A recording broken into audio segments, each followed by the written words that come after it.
I came across VR when I was looking to solve a problem I had. The problem being, as any business leader or even owner, you're always trying to think of ways so that you can replicate almost yourself as much as possible, so that you, in a way, want to be dispensable. You want to make yourself dispensable, in the sense that what you're doing can also be done by very capable people, and aligning those thoughts to make sure that everyone's on the same page and we're moving together as efficiently and united as possible. So that was mainly what the problem that I was trying to overcome, and I thought VR was a great opportunity for us to try something innovative and new.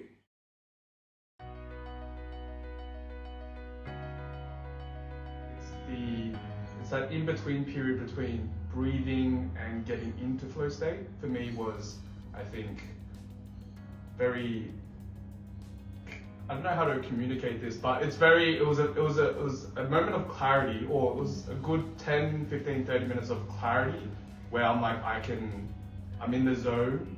I haven't felt like this in a while, but I know if I put my mind to it, I'm going to be probably the most productive I've ever been, just in that zone after coming out of the breathing exercises. So for me, like every day after the breathing exercises, we work for like that next 30 minutes for me was the most crucial component, I guess, of the entire retreat for me, because I felt like I got a lot done with everyone in the team.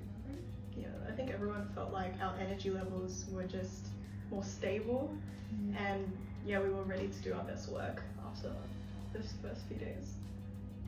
Yeah, I think the way I felt there was a sense of relaxed discipline, if that makes sense. Like there was no pressure in there.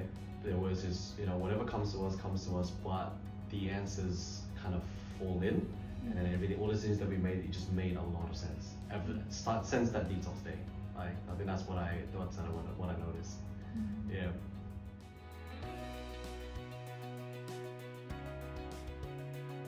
I think before we got to the blueprint, it was important that we went through the shadow work individually before we worked together on the blueprint, and I think that was crucial because it allowed each of us as individuals to understand one another, to be radically open and honest with each other, and that is crucial to working together, just laying it out there. And then once we got that out of the way, as individuals, we understand each other personally as well. That took a lot of courage, I'd say, a lot of vulnerability from each of us. But having overcome that, then working together, we could see where individually each of us would play a role, or where we would fit together and why we need each other to work together. So yeah, that was important before we even stepped into working together. For sure. Because one doubt that I had, I guess, coming into the retreat in general, was that we were going around in circles about the idea of commitment. Now, everyone has their own plans, everyone has their own goals. However, if we don't communicate what those goals and what those plans are, it's very difficult for a team like this to succeed our goals, especially in the short, medium, and long term.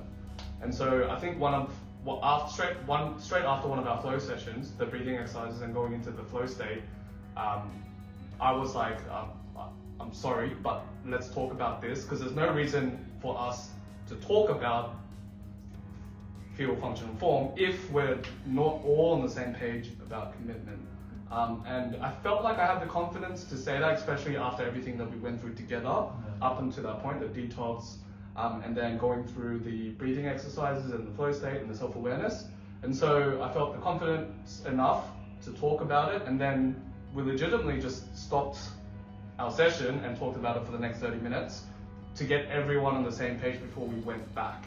And I don't think we would have had that conversation if we weren't in that state of mind for the past 3-4 days. So the fact that we had that conversation, I'm very grateful, and it's probably the reason why that the four of us now are so committed to what we want to achieve? So I think the process itself, we got the bulk of the things that we want in there in the blueprint, but there was always little tweaks that we would have to make, especially the choices of words, the ones that, because it all starts from the feel. Every word that we choose had to feel yes to every single one of us, and that's why that took quite a bit of time. But once we got to that stage, we really felt like we got to see the big picture of the entire business. Like everything is interconnected with each other. Like you just get to see, oh, this is what YGA is. Yeah, I think the conversation that we had when we started making the blueprint, it's something that we've been trying to talk about, but for some reason we could never get to it.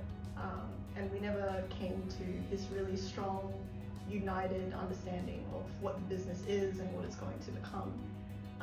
But yeah, especially after doing all that shadow work, I think everyone had a much clearer understanding of each other and the team and what we wanted. So it was just such a smooth process, a very natural process to get into that blueprint. Yeah, and just adding on to that, just for a couple of years now, we've always thought about what our North Star would be, where we're working towards. And every time we come down and sit together and try and plan what we're working towards, we never hit the mark where we're like, oh, we're all happy about this. But going through the feel, function, form process allowed us to specifically state what our goals are. And from then on, everything just kind of fell into place after that. And to get there was difficult, but I'm so glad that we were there. We had you both facilitating us, allowing us to get into that state together, to get towards something that we all were kind of working towards for the past couple of years. So the fact that we can see what we're working towards now is, I think, fantastic.